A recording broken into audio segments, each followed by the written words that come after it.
Hello students. Now let us discuss the third aspect of the ecosystem, that is decomposition. Very important though, but we never pay attention to it.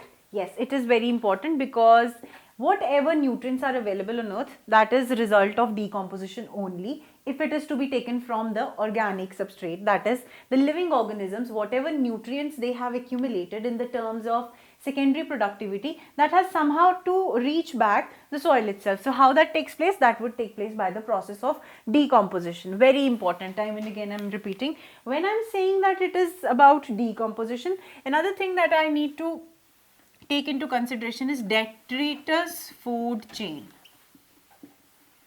See, understanding ecosystem from the food chain point of view makes it quite easy. So we are going to take detritus food chain. Also remember one thing, that the detritus food chain is the main flow of energy, is the main source of flow of energy, or the main process by which the energy flow takes place in a terrestrial ecosystem. All right. If you ever have seen some sort of a serial on Discovery Channel or National Geographic, you might have seen the organism is feeding, the lion is feeding on the deer, and it feeds for some time and leaves those bones and rest of the things over there. Where do they go? Where do all the nutrients which are stored in those bones and the leftover meat, where do they go? That detritus food chain has to take care of.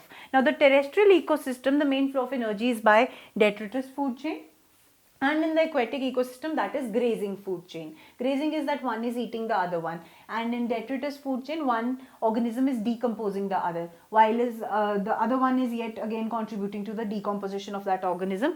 So detritus food chain is an important aspect of decomposition. Now whatever living organism was when it was living, that has nothing to do with detritus chain. As soon as the organism dies, or there is a litter fall of leaves from the tree, it becomes detritus. Now what is detritus? It is dead and decaying. Whenever you hear the term detritus, please remember dead and decaying. Decaying means some sort of decomposition has started working on it. That means it is dead, it cannot take care of itself. Now that is going to be food to the microbes which feed on them. So when we talk about decomposition, this dead and decaying matter has to undergo 5 different steps. And as I told you that we say that after death we become soil, this dead and decaying organism has to become soil basically. How it would become? There would be 5 steps. First one is fragmentation. Now see, whatever would happen in this lies in its name, the English meaning. Making fragments of something. Whom? This dead and decaying organism. If it is a leaf, make it fragments, small fragments. If it is an organism, make it small fragment. Then animal, organism, leaves are also organisms part. Then we have, after fragmentation, there is a process known as leaching. Now, I guess this would be difficult to understand, so we'll discuss what it is. After leaching, we have catabolism. Now, catabolism is the term which refers to breakdown. Okay. Now, how is fragmentation different from catabolism? Fragmentation is breaking this. Alright, if I am breaking this into 2 parts, that would be I am making fragments of it. But when I am breaking it metabolically with the help of enzymes, I am getting to the simpler biomolecules. I am breaking the larger molecules into the smaller molecules, not the entire entity into smaller fragments. Breaking it into simpler molecules would be known as catabolism. Then the 4th step happens to be humification. Now what happens over here? That all this is happening at a fast rate. Now somebody has to come and put a check on that fast rate. That is done by the process of humification. And last one is turning to soil, that is mineralization.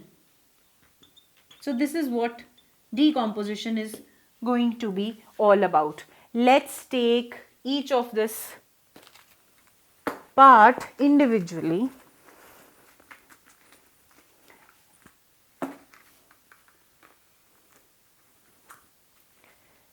Take a leaf supposedly. This is a leaf. dead and decaying, so I'm making its periphery little bit distorted. It is dead and decaying leaf which has fallen on soil from the plant. It would be broken down. It would be broken down into small fragments by detritivores. Who are detritivores? Those like carnivores, they fed on flesh. Herbivores, they fed on grasses.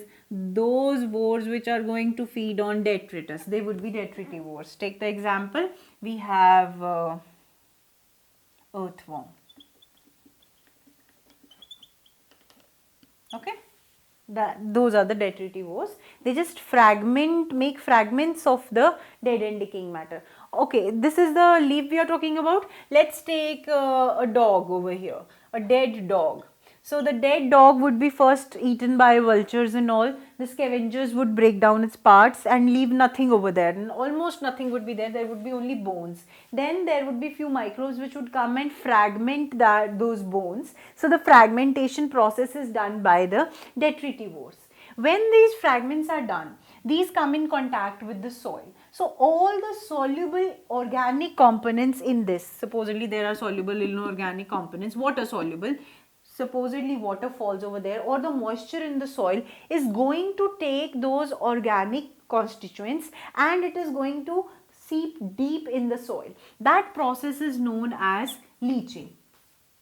Understand it once again, that supposedly the soluble organic components of these fragments would get into the soil and they would percolate deep down in the soil. That process is known as leaching. Now comes the story of saprophytes. What are saprophytes?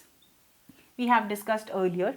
Saprophytes are those organisms which throw their digestive juices, enzymes, on the food material, digest it outside the body and then engulf it. That is their mode of nutrition. So catabolism would take place by the agency of saprophytes, which would throw their digestive enzymes and digest the fragments, which is having now insoluble organic solvents, insoluble organic contents.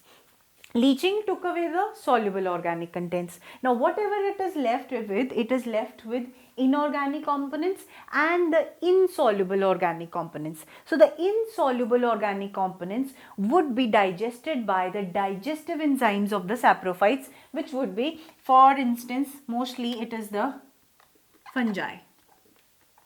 Okay, they would feed on that. Mushrooms and all, you must be knowing, those fungi would feed on this dead and decaying matter. They would digest it enzymatically, so the insoluble organic content also gets digested and that also becomes inorganic. Now a stoppage has to be put over here. Now what happens, this material which has been catabolized by the saprophytes, that would turn into an amorphous colloidal substance which is known as humus. Okay, in humification what happens, this part, supposedly this is this part, this has been digested almost. This part, this fragment I am taking, this fragment has been completely digested by the saprophyte. This part would get, converted to humus. That means it would take a colloidal formation, which is an amorphous substance. And what happens when something becomes humus is that their degradation becomes very, very, very slow. It is very resistant to microbial action. Had it been not resistant to microbial action, further catabolism and decomposition would have taken place, which would not lead to mineralization. What we want over here is that the inorganic components of this part, the remaining part, can be decomposed slowly and steadily. So 90% of the microbial action would be resisted when the humus has been formed. The remaining 10% would slowly and steadily add the minerals to the soil.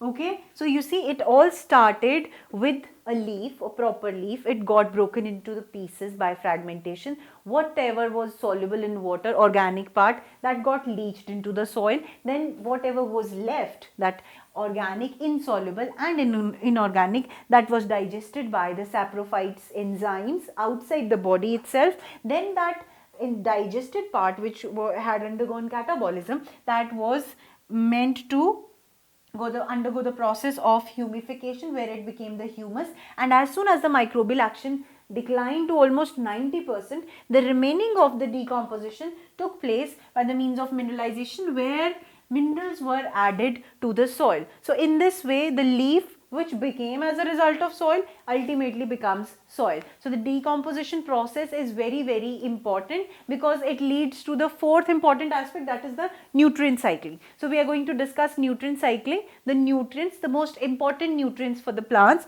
which is nitrogen, phosphorus, these two, and carbon dioxide, so carbon basically, and water.